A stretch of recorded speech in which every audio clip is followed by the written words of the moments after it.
Today, lemon cupcake naman yung ating i-bake. Super balis lang mahanap ng mga ingredients ito. Super moist, fluffy ng cupcake na to. So, mag-sip tayo ng 1.5 cup ng flour.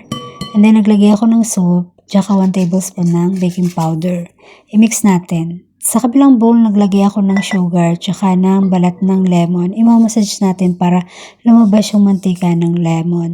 And then, after nun, naglagay tayo ng butter, oil, fresh milk, vanilla extract, lemon juice, tsaka 2 itlog. So, imimix lang natin siya hanggang sa mag-well combine yung ingredients.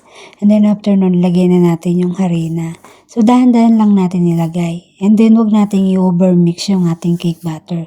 Kapag ganito na, wala ng mga tuyong harina or wala ng lumps, ilagay na natin sa ating baking pan. So, yung binake ko siya for about 22 minutes in 160 degree. And after nun, meron na tayong isang napaka-bilis na lemon cake na kayang-kaya mo yung gawin. So, yun lang. Bye!